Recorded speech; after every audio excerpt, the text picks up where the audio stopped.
Selamat malam para hadirin sekalian yang kami sayangi, kami cintai.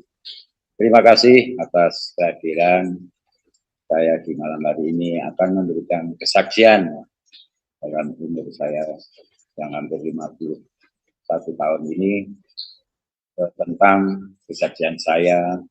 Akhirnya saya menemukan suatu jawaban dalam hidup saya, dalam menemukan apa yang saya butuhkan, saya inginkan, yang dari kecil sampai setua ini saya belum tahu apa-apa tentang Tuhan Yesus. Saya ingin bercerita dari kecil, saya lahir dari orang tua kami di sebuah kampung dengan notabene-nya Islam semua, mayoritas Islam, mayoritas Muslim. Saat itu juga saya juga seperti anak-anak biasa, kadang juga ikut ke masjid, kadang juga ikut ke pengajian-pengajian seperti biasa itu. Tapi waktu-waktu seperti itu saya rasakan hanya mungkin waktu masa kecil itu hanya masa yang hanya ikut-ikutan saja, belum tahu maknanya apa tentang kita menyembah waktu itu, mungkin hanya urut-urutannya kita tata cara biasa utilitas sembahyang. Saya cerita waktu saya masih kecil punya tetangga seperti saudara sendiri. Itu namanya Bapak Tikdo, siapa saya lupa. Pak Sudiono, maaf. Itu beliau seorang Nasrani. Saya waktu itu masih SD. Jadi kalau saya lihat kadang pas hari Natal itu saya suka sekali mendengarkan. Beliau sering pas hari Natal itu sering memutar lagu-lagu rohani Natal tentang lagu-lagu Yesus. Maksud saya Tuhan Yesus waktu itu saya belum tahu. Saya sering sekali mendengar. Kalau mendengar itu entah kenapa dari dulu itu kalau saya mendengar lagu-lagu Kristiani ataupun Nasrani itu saya senang. Saya tidak tahu alasannya mengapa. Tapi saya selalu kok rasanya aneh ya. Kok unik. Bagi saya kok damai ayem. Waktu itu saya belum bisa mengatakan damai atau gimana. Yang penting saya suka. Tapi waktu itu terbersih kok rasanya kok nyaman. Kok seperti kata-katanya juga nyaman. Padahal waktu itu saya belum sampai menjangkau pikiran yang bagaimana. Cuma selalu mendengar nyanyian itu saya senang, selalu senang. Itu waktu saya SD, tapi saya nggak tahu maksudnya apa. Kemudian harinya saya belum tahu juga. Terus waktu itu menginjak usia SMP, saya juga tidak ada aktivitas apapun dalam arti untuk rutinitas beragama. Islam cuma biasa-biasa saja ke masjid setiap Jumat. Tapi sewaktu menginjak hampir SMA, saya malah jadi ketua pengajian di masjid saya di daerah Solo Laweyan sana. Ya, kebetulan waktu itu juga mungkin pengaruh teman-teman ya sudah enggak tahu. Tapi saya di situ saya tidak menemukan apapun dalam arti tentang apa yang namanya Tuhan, apa yang saya belum tahu sama sekali. Cuma mungkin waktu itu saya ngikut-ngikut aja. Terus sesuai perjalanan waktu, sesuai perjalanan usia, saya juga masih bingung. Saya mau kemana? Dalam arti itu saya mau tujuan saya kemana? Saya ikut di mana? Saya belum tahu sama sekali. Pada saat sudah menginjak habis SMA, kebetulan terus saya punya kakak yang namanya Bapak Wiryono. Itu kakak saya seorang seniman lukis juga. Itu beragama Nasrani Katolik. Dalam arti waktu itu saya juga sering berkomunikasi dengan beliau, sering beliau menyampaikan kabar-kabar yang baik. Saya sangat berterima kasih pada kakak saya saat itu. Tapi kurun waktu saat beliau menyampaikan itu saya terima juga. Dalam arti saya terima itu saya juga menerima, dalam arti saya menerima ucapan ataupun penyampaiannya. Tapi saat itu saya belum pernah. Dalam arti mungkin Tuhan belum menutup hati saya. Cuma saya mengiyahi, saya juga senang. Tapi mungkin waktu itu karakter saya masih keras, mengeraskan hati dalam arti bukan tidak percaya, tapi saya keras sekali. Tapi lambat laun kakak saya sabar. Maksud saya bukan mengajak, bukan, tapi itu kan bebas, monggo. Saya pernah diajak ke gereja, saya juga pernah diajak pertemuan ekumene di salah satu tempat. Waktu itu saya juga diperkenalkan bahwa ini ada anggota baru. Saya juga suka, saya suka sekali. Tapi waktu itu saya belum yakin benar. Maksud saya bukan saya ada maksud apa-apa, bukan. Cuma saya itu ya sudah coba saya lakukan. Tapi kan masih di luar sekali saya waktu itu. Tapi kakak saya tidak marah ataupun tidak apa-apa, itu monggo tidak apa-apa. Lain waktu saya juga pernah saya merasakan ke gereja waktu itu dekat saya di Solo itu, satu kali saya ke sana juga diperkenalkan sama maksudnya teman-teman sama penjemaat di gereja itu. Mungkin kita bisa bergabung waktu itu, saya juga menurut saja tidak apa-apa, saya pikir baik. Tapi kenyataannya Tuhan kalau memang belum menyentuh hati saya sendiri dengan melalui betul-betul saya kesadaran saya sendiri, saya ingin ikut Tuhan Yesus, saya belum bisa mengatakan saya tidak bisa. Dalam arti saya tidak bisa itu kenapa saya masih begini terus, kenapa saya masih begini terus. Akhirnya suatu saat saya nggak tahu. Setiap kali saya kesulitan, setiap kali dalam arti secara materi, saya hanya seorang pelukis. Pelukis saja saya tidak menjual dengan lukisan-lukisan yang seperti teman-teman saya lakukan, profesi saya. Saya melukis hanya untuk hati saya sendiri waktu itu. Jadi untuk urusan makan apa ini saya pasrahkan saja. Rezeki saya tidak pernah mikir. Cuma suatu saat seseorang itu pasti membutuhkan suatu biaya ataupun apa. Anehnya waktu itu setiap kali saya menerima kesulitan ataupun menerima beban, saya secara tidak sadar ataupun langsung itu saya pikir itu waktu itu saya cuma berdoanya aneh. Kok tiba-tiba saya menyebut Tuhan Yesus, saya percaya kepadamu, saya minta tolong lancarkan permintaan saya. Cuma itu Pak. Jadi saya sendiri sampai bingung. Kalau mau tidur saya juga selalu berdoa, selalu Tuhan Yesus, selalu Tuhan Yesus. Kenapa saya ini? Tapi saya mau memulai itu dari mana? Dalam arti saya mau kira-kira mau minta tolong kakak saya dalam arti Mas, saya diajak kan bukan malu sebetulnya apa? Saya tanya pada diri saya sendiri, apakah saya sudah siap betul? Kalau memang betul saya belum siap, saya juga tidak mau. Akhirnya saya menyadari setiap saya ada kesulitan, setiap saya ada kecemasan hati, setiap saya ada gundah gulana apapun yang saya rasakan, saya selalu bertumbuh pada Tuhan. Saya selalu berdoa. Sekarang siapa lagi? Tuhan selalu baik sama saya. Setiap saya minta, hari itu juga diselesaikan. Terus saya pikir dalam hati begini, kenapa saya tidak baik sama Tuhan? Tuhan saja sudah baik, selalu baik kepada saya, selalu merampungkan urusan saya. Kenapa saya tidak memberikan balasan yang baik juga kepada Tuhan yang telah memberikan saya? Khususnya Tuhan Yesus waktu itu selalu saya sebut begitu. Tapi memang saya tidak pernah menyatakan, maksud saya ngomong sama kakak, saya bilang, Mas saya sudah ngomong sama Tuhan Yesus, tidak begitu. Saya simpan sendiri. Soalnya itu urusan saya dengan Tuhan saya. Tetapi kenapa bibir ini selalu berkata, setiap malam berdoa selalu saya yang ucapan selalu Tuhan Yesus, Tuhan Yesus, Tuhan Yesus. Itu saja. Jadi itu kepercayaan, maksud saya ketulusan saya kenapa saya juga masih bingung waktu itu. Kenapa ya? Saya pikir itu belum dapat jalan saya. Cuma saya sudah meyakini Tuhan Yesus ada. Amin. Saya selalu begitu. Tapi saya siapa lagi?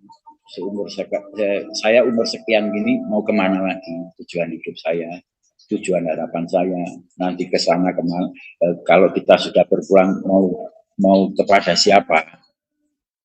Akhirnya suatu saat Tuhan selalu memberkati lah. Saya suatu saat kan di Lawean, maksud saya kampung saya itu, saya sudah tidak punya rumah. Saya tinggal bersama ponakan saya sendiri.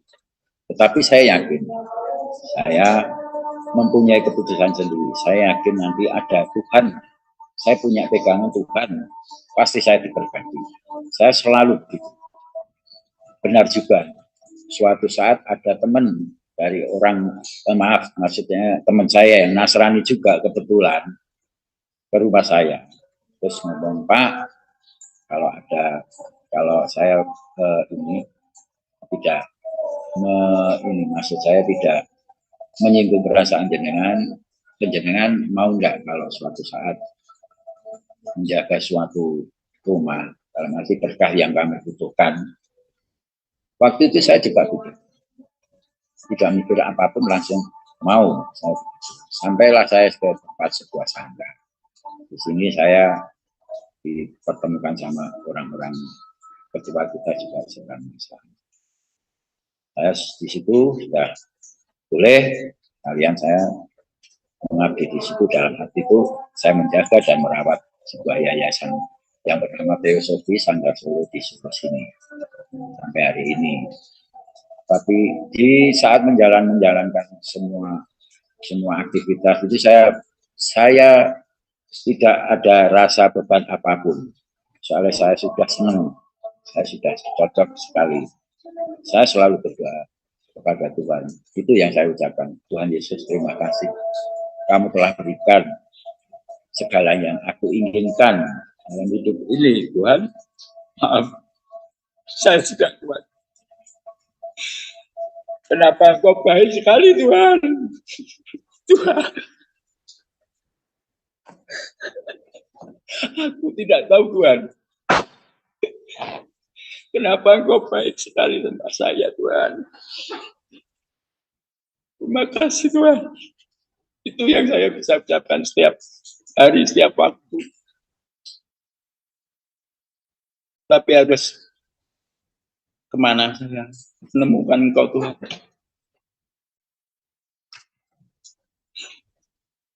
Maaf, pemirsa, saya tidak kuat. Itu saya rasakan. Betul-betul saya rasakan. Kasihnya, kemurahannya. Saya tidak bisa berkata-kata, mengucap syukur terus, syukur, bersyukur. Karena kamu baik sekali sama saya.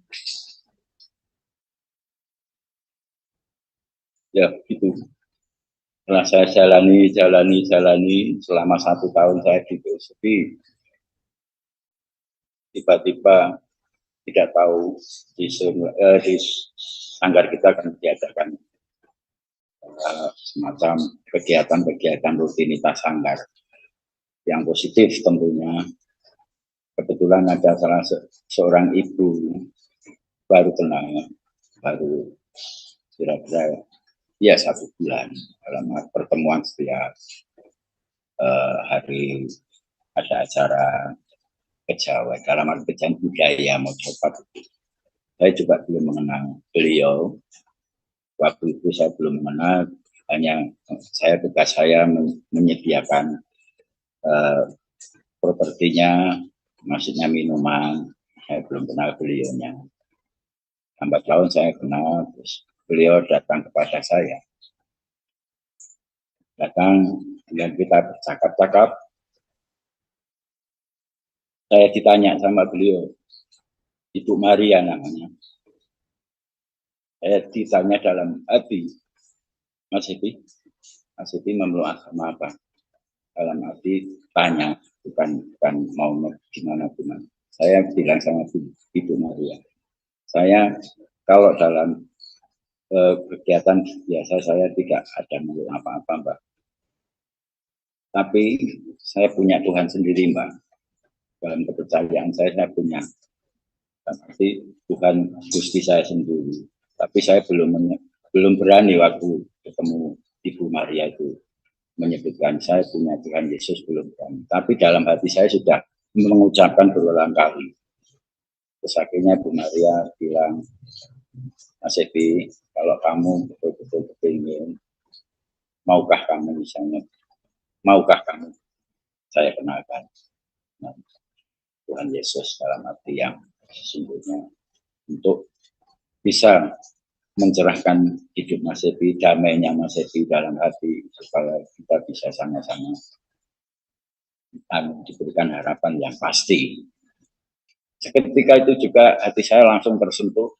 Saya langsung mengucapkan, siap Pak, siap Bu, siap, kapanpun saya siap, saya sudah, dari hati saya sudah langsung, iya, mau gimana, iya, saya mau. Itu saya ucapkan betul-betul dari hati, bukan dari ada tekanan, paksaan, atau tendensi apapun tidak ada. Saya dalam hati bersyukur dalam hati ini sudah Tuhan, waktunya saya harus mengikuti Engkau. Waktu itu saya bilang begitu dalam hati saya. Akhirnya Ibu Maria memberikan waktu. Ternyata Tuhan juga unik. Setelah saya seharian kerja dengan Ibu Maria sambil ngobrol-ngobrol, setelah selesai saya diajak ngopi sama Ibu Maria. Ayo Mas, kita ngopi di luar. Mari, saya bilang tuh. Ya udah, sampai sana kita ngobrol di sebuah kopi. Terus dia bilang, Mas Ebi sudah siap di sana.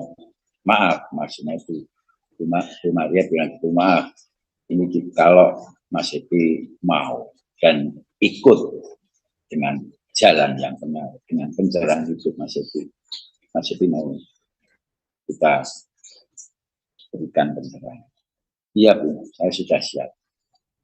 Setelah itu Ibu Maria langsung pegang tangan saya, mengucapkan segala sesuatunya yang dimaksudkan Ibu Maria semuanya. Saya juga, kalau dipikir-pikir, saya juga bukan secara manusiawi kadang sok malu. Di depan toko, banyak orang lihat semua, kita tetap doa. Ibu Maria memberikan doa, saya tidak kuat. Saya tidak tahu. Saya hanya pasrah. Saya sudah, kalau orang Jawa bilang sendiko, itu saja. Akhirnya Ibu Maria memberikan kebaikan kepada saya dalam arti untuk Tuhan Yesus. Saya sangat terharu sekali.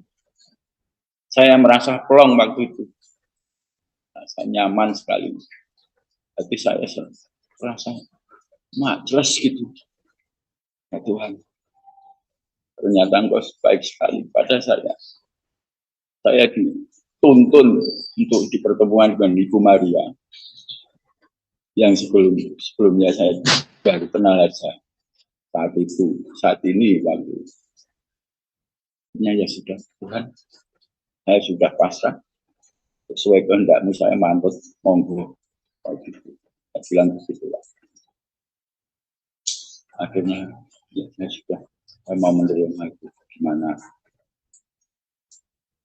Nah ya, saya sudah tidak bisa berkata-kata apa lagi mau yang saya ucapkan. Semoga saya sendiri dengan ini saya betul-betul ikut dengan Tuhan Yesus dengan kebesaran dan kemurahan hatinya. Semoga diberikan pencerahan yang luar biasa dalam hidup saya nanti, dengan hidup yang baru Tuhan. Berikan saya hidup yang baru Tuhan, meninggalkan segala sifat saya yang kekerasan hati, keegoisan, kekasaran, ataupun apa. Yang saya minta hanya diberikan kelembuban nantinya. Amin.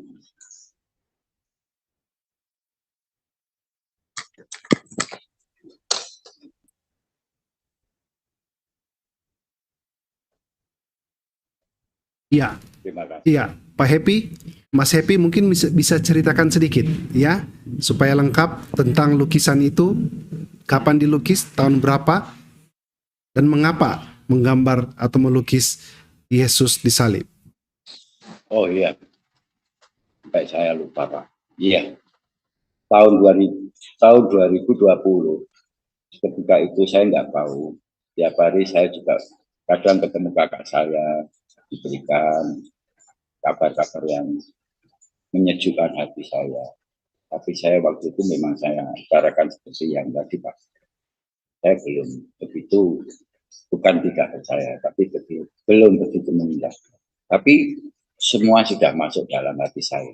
Kebaikan beliau, kebaikan Tuhan Yesus, kebaikan seperti ini, seperti itu. Dan waktu itu siang-siang saya di rumah sendiri. Waktu itu maaf ibu saya masih ada. Dan meninggalnya tahun 2001. Waktu itu saya hari Natal. Hari Natal kan tanggal 25 Desember itu keluarga kakak saya juga merayakan di gereja terus sama keluarganya. Tahu-tahu saya itu kok sebelumnya hari malamnya sebelum Natal, hari Natal itu saya mimpi Pak. Mimpi itu aneh bagi saya. Tapi tidak mungkin saya ceritakan nanti saya misalnya saya ceritakan kemana saja mungkin tidak percaya ataupun cuma guyonan. Tapi itu kan yang merasakan saya sendiri. Saya itu waktu mimpi itu seperti didatangi hanya sinar saja Pak. Jadi bukan apa-apa. Tidak tahu saya apa ini. Apa ini saya gitu. Apa ini saya bilang gitu terus. Sampai apa ini sudah lenyap. Esoknya saya pikir, saya mimpi gitu. Saya jarang mimpi seperti itu. Sinar putih berubah jadi bundar putih, cerah-cerah sampai putih semua. Saya terbangun dari tertidur, saya bilang, apa ini? Ada apa ya ini? Saya terus begitu tanya. Esok harinya saya pikir sampai siang. Pas hari itu, saya hari Natal pertama itu, waktu itu jam 3 subuh saya bangun. Langsung saya nyalain TV. Yang di Vatikan, waktu itu menyiarkan. Saya senang kalau lihat itu. Saya lihat. Saya selesai. Saya lihat sampai rampung. Sampai rampung acaranya. Waktu itu saya ada kedamaian juga. Tapi waktu itu saya belum ingin melukiskan sesuatu apapun. Tapi siang-siang itu saya juga, kenapa ya? Saya senang sekali. Kenapa ada mimpi kayak gitu? Coba saya visualkan aja. Saya kepingin sekali memvisualkan dalam arti waktu itu saya pengen merasakan Natal dengan cara saya sendiri. Saya pengen memvisualkan suatu tokoh yang Tuhan Yesus itu berikan dalam arti visualnya. Saya pengen melukiskan sendiri dengan cara saya sendiri, dengan cara saya merayakan Natal, walaupun saya waktu itu saya belum apa-apa, tapi saya suka. Saya melukiskan itu dengan rasa saya sendiri, dengan pokoknya saya selalu membayangkan kebaikan beliau. Saya lukis semampu saya, seekspresi saya yang saya bayangkan. Akhirnya jadi lukisan itu. Saya marah. Saat saya melukis itu saya nggak kuat sebetulnya. Tangan saya itu sudah kerjer. Kenapa saya nggak tahu. Kok kepingin lukis itu. Sampai tangan saya itu diam sendiri. Sampai pada saat saya memberikan sebuah warna merah itu saya sudah tidak kuat. Nutupnya saya diam aja. Mengingat terus apa ya, tidak tahu, saya nggak bisa bilang saya diam, saya taruh lagi kuas saya pegang lagi tidak bisa lagi. Akhirnya saya healing sejenak, saya kuatkan lagi. Saya melukis terus. Yang berwarna merah itu saya lukis terus. Pokoknya saya lukis. Saya melukis tidak memandang ini apa objek. Yang saya lukis yang sudah jadi warna putih itu juga. Saya melukis samping-sampingnya juga. Jadi saya tidak berani lihat. Saya ingat kemarin mimpi saya kenapa putih-putih gitu ya. Saya lukis merah. Setelah itu saya tertegun saja. Habis tertegun saya bilang, waktu itu saya belum cuma terima kasih Tuhan. Saya bisa merasakan Natal hari ini sendirian, walaupun saya tidak tahu artinya. Tahu dalam arti itu kalau Natal tahu, cuma saya kepingin merasakan gimana rasanya Natalan dengan cara saya. begitu Pak. Akhirnya sudah bercita itu sambil saya tidak kuat sebetulnya. Hati saya itu ngongkok-ngongkok, dalam hati saya itu nggak kuat menahan emosi haru, emosi rasa bersyukur saya sampai bisa melukis kayak gitu dengan rasa saya sendiri yang saya rasakan, tidak nyontoh, tidak apapun, saya rasakan sendiri dengan imajinasi saya. Jadi ya sebelum-sebelumnya kan sudah ada gambar-gambar tentang Kristus tentang itu, tapi saya nggak mau seperti itu. Saya mencari dengan cara saya sendiri, akhirnya terwujud sebuah karya lukis saya waktu itu Pak. Begitu Pak. Lukisan itu sekarang berada di belakang. Nah, sahabat-sahabat bisa melihat ya, warna dari lukisan sosok Yesus disalib berwarna putih. Itu karena dari mimpi yang Bapak Happy atau Mas Happy terima dari cahaya sinar putih terang yang Bapak Happy mimpi waktu itu, dan mencoba untuk visualisasikan ya dalam sebuah lukisan, dan jadilah lukisan seperti yang di belakang Pak Happy. Luar biasa. Dan pada waktu Bapak melukis itu, ketika saya mendengar pertama kesaksian ini, saya merinding. Jadi ketika dilukis itu, tangannya sampai bergetar ya, gemetaran begitu waktu melukis. Dan ada satu ketika tidak kuat ketika menggambar, sudah ada merah-merahnya, mungkin itu darah ya, melambangkan darah yang tercurah dari baik itu dari tangan ataupun juga dari kepala. Dan Pak Happy juga sampai menutup mata, tidak kuat untuk melihatnya, tetapi mencoba untuk melukisnya, dan sampai lukisan itu selesai. Dan ketika lukisan itu selesai, maka Pak Happy komitmen untuk benar-benar menerima Tuhan. Dahsyat Pak ya.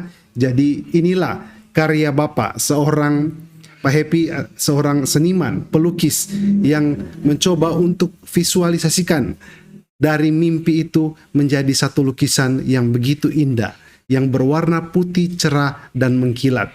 Luar biasa Pak Happy ya. Apa yang Bapak alami, apa yang Bapak rasakan, tentu kita tidak bisa merasakannya, tetapi saya bisa membayangkan bagaimana pada waktu Bapak melukisnya. Karena Bapak ingin mengungkapkan gejolak hati yang Bapak rasakan pada saat itu tanggal 25 Christmas, hari Natal, yang Bapak ingin ungkapkan dengan cara Bapak sendiri. Bapak sendiri mengungkapnya dengan sebuah lukisan yang indah, luar biasa. Baik, Mas Happy, apakah lukisan yang Bapak buat ini satu-satunya yang lukisan Yesus disalib? Iya, saya baru pertama kali memvisualkan Tuhan Yesus disalib. Dalam arti Puji Tuhan. Ini lukisannya tahun berapa Pak? Bisa diulang? Tahun berapa? 2020. 2020. Dan lukisan ini apakah Bapak pernah untuk terpikir untuk menjualnya atau hanya koleksi sendiri saja atau gimana Pak? Saya tidak pernah terbesit untuk menjual Pak. Apalagi ini bagi saya satu mujizat. Saya kenapa luar biasa. Jadi bukan untuk komersial. Kenapa? Ini menyangkut saya sendiri dengan ya nggak tahu, mungkin pimpinan atau gimana terlambat, saya nggak tahu. Tapi saya pengen sekali waktu itu. Dengan cara seperti tadi. Iya, dan tidak untuk dijual ya. Bapak tidak menjual lukisan ini karena lukisan ini sangat berarti. Lukisan ini adalah suatu suatu tanda ketika Bapak benar-benar mengekspresikan rasa sukacita Natal pada saat itu dihubungkan dengan mimpi yang Bapak terima ketika melihat cahaya ya, singa yang bercahaya, kuda yang bercahaya putih sangat bersih, dan Bapak menggambarnya, melukisnya. Luar biasa. Nah, bagaimana sekarang Pak dengan ketika Bapak sudah komitmen menerima Yesus sebagai Tuhan dan Juru Selamat? Apa yang terjadi di dalam perubahan kehidupan Bapak dibandingkan dengan dahulu ketika Bapak belum menerima Tuhan Yesus? Mungkin sedikit bisa dibagikan Pak. Ya, saya merasa lebih tenang, lebih nyaman yang jelas itu lebih bisa mengurangi kekasaran dalam arti sifat-sifat saya yang kekerasan saya itu, saya sudah bisa merasakan kelembutan. Terasa sekali, Pak. Iya. Bagaimana ketika Bapak mengalami pergumulan hidup? Apa yang Bapak lakukan? Bagaimana Bapak bisa melaluinya? Iya, pergumulan hidup dalam hidup saya selalu, waktu itu saya selalu menerima dalam arti ya memang kalau kehidupan saya enggak dalam arti itu tidak begitu seperti mungkin kesaksian teman-teman ataupun saudara-saudara yang dalam kejadian lain. Ya. Baik, saya bagikan ya, mungkin supaya lebih jelas, lukisan dari Mas Happy. Sahabat-sahabat bisa melihatnya. Oke, saya share ya di layar ya. Ya, ini lukisannya ya, sahabat-sahabat Miracle. Satu-satunya lukisan Yesus disalib yang dilukis oleh Mas Happy. Luar biasa. Ya, mungkin saya ingin mengundang Ibu Maria Magdalena, bisa duduk di samping Mas Happy. Ada mungkin yang Ibu mau tambahkan, tidak apa-apa. Mas Happy bisa bergeser saja ke kiri, tidak apa-apa. Ibu Maria, bisa geser lagi, tidak apa-apa. Nah, Ibu Maria, apa yang Ibu mau tambahkan? Ya, mungkin saja ada yang tadi yang belum lengkap atau yang terlewatkan, silakan Ibu. Sudah Pak, iya tadi kan waktu itu kita berangkat ngopi, saya sama Mas Happy. Kemudian ketika kita ngopi, kita selesai doa. Kemudian Tuhan tuntun saya membuka Alkitab saya. Kemudian Tuhan memberikan nama untuk Mas Happy yaitu Daniel. Amin, puji Tuhan. Sahabat-sahabat Miracle masih ingat ya? Masih ingat Ibu Maria Magdalena? Waktu itu bersaksi di Miracle TV. Masih ingat pasti ya? Dan ada beberapa juga orang-orang yang bersaksi di Miracle TV dari Ibu Maria. Bagaimana Ibu membimbing mereka sampai benar-benar menerima Tuhan Yesus. Nah, Ibu bisa sedikit dong berbagi mengenai pengalaman ketika Mas Happy bersaksi kepada Ibu ketika dia menggambar lukisan ini. Apa yang Ibu rasakan? Ibu kan bisa langsung melihat lukisannya. Kalau kami hanya bisa melihat lewat layar, tetapi di situ Ibu bisa memegang lukisannya, bisa merasakannya. Nah, coba Ibu bisa dibagikan sedikit. Saya tahu lukisan ini baru tadi pagi, terus terang. Dari kita berbincang-bincang dari kemarin-kemarin ketika saya doakan, terus Mas Happy mengalami kelepasan, doa terima Tuhan Yesus. Baru tadi pagi saya masuk ke dalam dan melihat lukisan ini, itu saya tuh bergetar, itu nangis. Cuman aku kan nggak mau kelihatan, aku nangis nggak kuat kelihatnya. Ini benar-benar lukisan ini banyak artinya sekali dan penuh makna, walaupun mungkin menurut orang apa, tapi itu benar-benar ada kuasa di situ. Karena Mas Happy tadi aja beliau melukis itu matanya itu merem gitu kan, dia aja nggak kuat gitu. Saya tuh bener-bener yang luar biasa di kamar itu, karena saya nggak pernah masuk situ, baru tadi, makanya saya langsung kasih sama Bapak tadi fotonya. Wah, luar biasa, nggak kuat aku. Iya, puji Tuhan, haleluya. Karena lukisan ini Ibu digambar atas tuntunan Roh Kudus pada waktu itu. Saya percaya ya, Roh Kudus yang menuntun Mas Happy untuk melukisnya sampai menjadi satu lukisan yang benar-benar sangat berarti. Ada kuasa di situ, dan ketika Ibu melihatnya, Ibu pun tersentuh. Ibu juga sempat meneteskan air mata. Luar biasa. Memang lukisan Yesus disalib ini adalah lambang ketika Yesus memang datang ke dunia untuk menebus dosa manusia. Manusia tidak akan mungkin bisa masuk surga tanpa ada perdamaian, didamaikan oleh Tuhan sendiri, yaitu Yesus yang sudah mendamaikan dengan mencurahkan darahnya di kayu salib, sehingga kita bisa layak untuk bisa menikmati masuk ke dalam kerajaan surga. Wah, luar biasa. Ini juga bisa mewakili apa yang Mas Happy rasakan waktu dulu.